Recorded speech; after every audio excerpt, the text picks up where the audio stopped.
Je vais passer la parole à Marie Vassor. On échangera de nouveau ensemble juste après.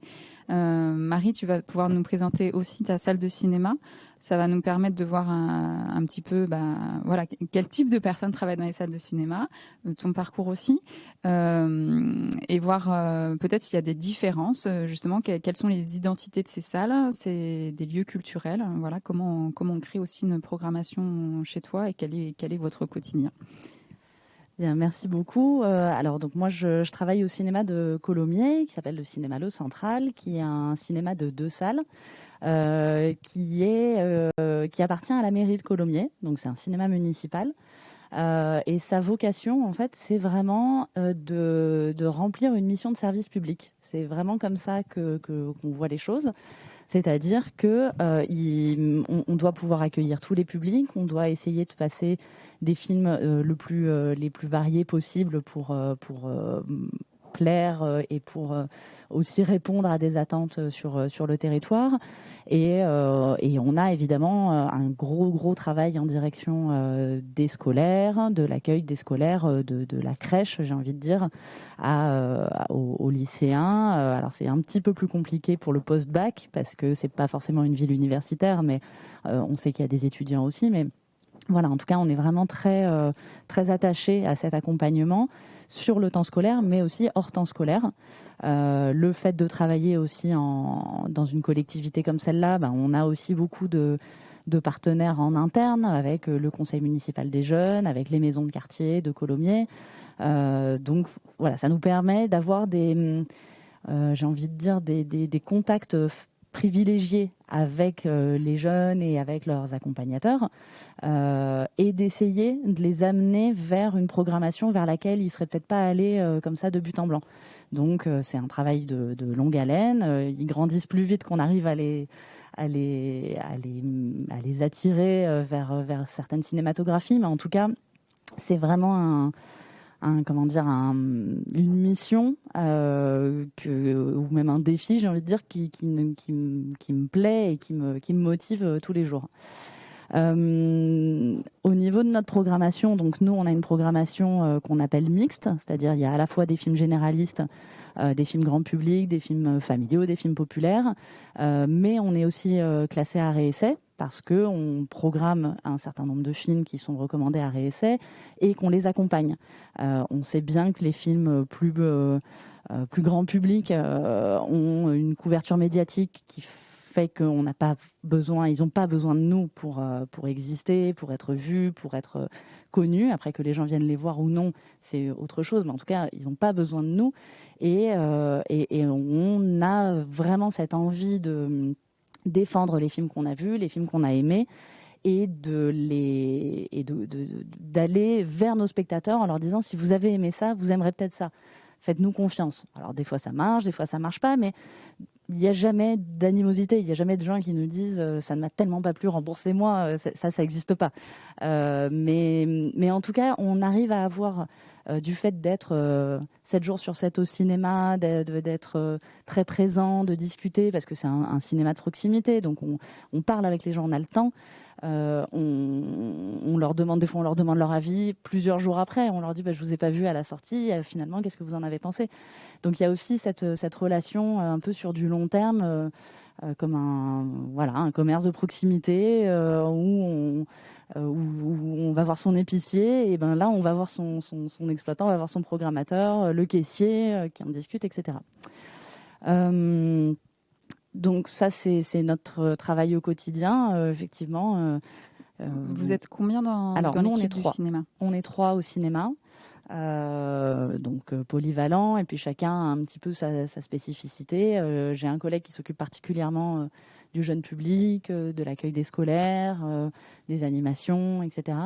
Mais bon, voilà, c'est sûr que à 3, on aimerait faire beaucoup plus de choses encore, aller encore plus sur le terrain, mais aujourd'hui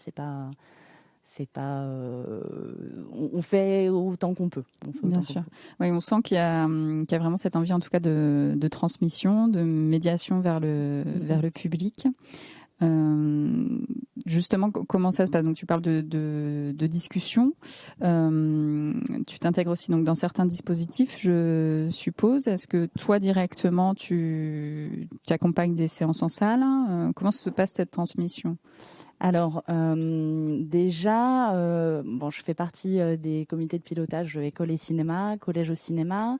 Je suis administratrice de la CREAMP, qui est l'association régionale des cinémas arts et essais qui coordonne lycéens au cinéma.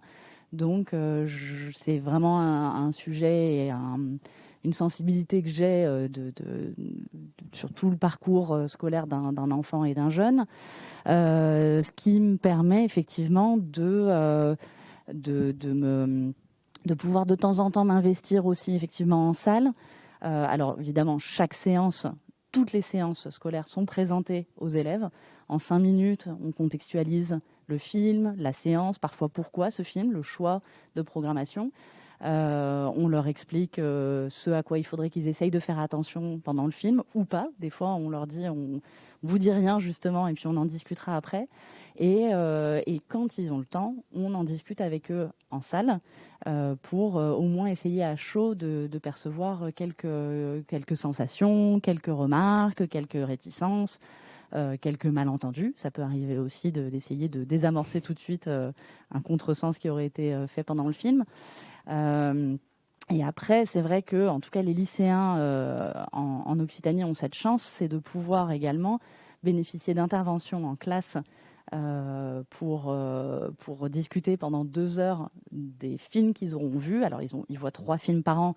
Ils ont la possibilité de bénéficier de 2 interventions en classe, mais c'est richissime parce que si des fois, à froid au premier abord, un élève n'a pas perçu ce qu'il y avait à percevoir dans le film ou a pas aimé tout simplement, parfois simplement en discutant pendant 2 heures, ils n'aiment pas forcément plus, mais au moins ils comprennent pourquoi on leur a montré ce film, ils comprennent les choix du réalisateur ou de la réalisatrice, et en fait ces dispositifs-là, lycéens au cinéma, nous on s'en saisit aussi, c'est-à-dire que nous, exploitants de salles, on a la possibilité d'aller en classe écouter ces interventions au fond de la classe comme une petite souris, mais et ça nous donne des billes aussi à nous pour alimenter parfois des débats en salle, sur le lieu, quand ils peuvent pas avoir de médiation par la suite.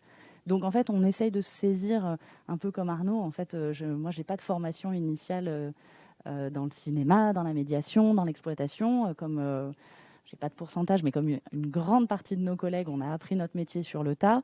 On se forme tout au long de l'année.